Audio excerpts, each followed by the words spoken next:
Solhyd is a deep tech startup. We are scaling up a technology that was originally developed at the university at KU Leuven. This is very interesting to do this in Belgium because Belgium is very strong in hydrogen technologies. We have several world leaders historically in Belgium that are global market leaders in hydrogen technologies. But besides chemical technologies, Belgium is also very strong in innovation, and that is something that we are doing. We're actually bridging the gap from the innovation that's happening here to actually industrializing that knowledge and reaching the market.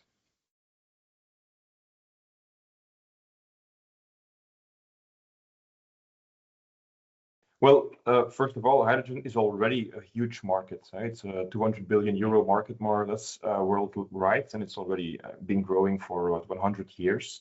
So it's not new. Hydrogen is very large and has been existed a long time. And so today, hydrogen has about the same market size as all the AI companies in the world.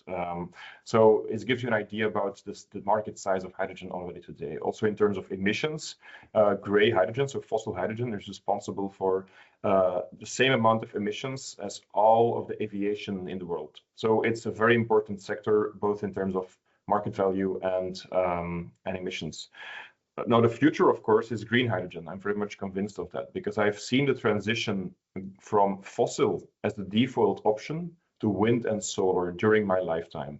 20 years, 30 years ago, nobody would have expected what has happened to wind and solar. So the same is now going to happen with hydrogen. Also, even in Belgium, because maybe we don't have enormous resources in Belgium, renewable resources, but our main resource is brains and skills. So I do think that our companies are helping the transition to green hydrogen worldwide and not just in Belgium.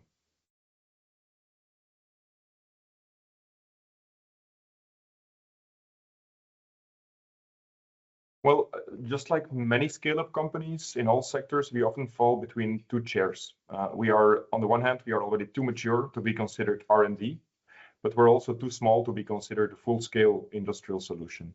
And there's a lot of public support for those two things, for industrial deployment and for R&D, but less so for our case. So we are doing actually exactly what our governments want and what the EU wants, but we don't always get the support that goes with that.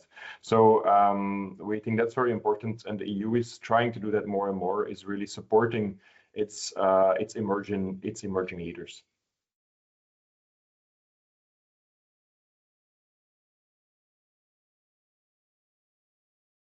Well, what I really want to see, and what I expect actually, is to see green hydrogen scale just like solar PV did in the past. Humans always underestimate the power of exponential growth.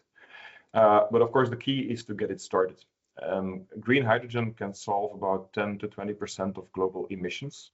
So this is huge, and it still requires a lot of growth, but it can happen, and it has happened in the past with solar. So if we can now mimic that growth trajectory that solar PV has done, that would be great. And I would love to see that happen in the next 10 to 20 years.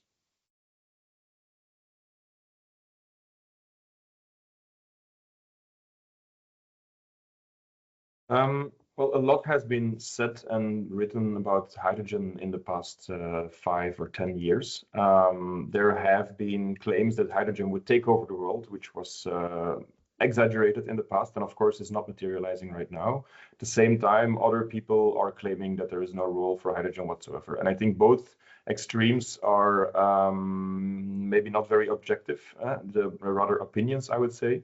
So what I expect is, if you look at hydrogen, why are people talking about hydrogen at all, and why is it important? It's for our energy transition. It's to make sure that we can go to sustainable chemistry, to make sure we can go to renewable energy. So I would like the teams to just objectively look at which role can and should hydrogen play to achieve the energy transition that we need, without too many biases or opinions, but just having the ambition we need for the energy transition.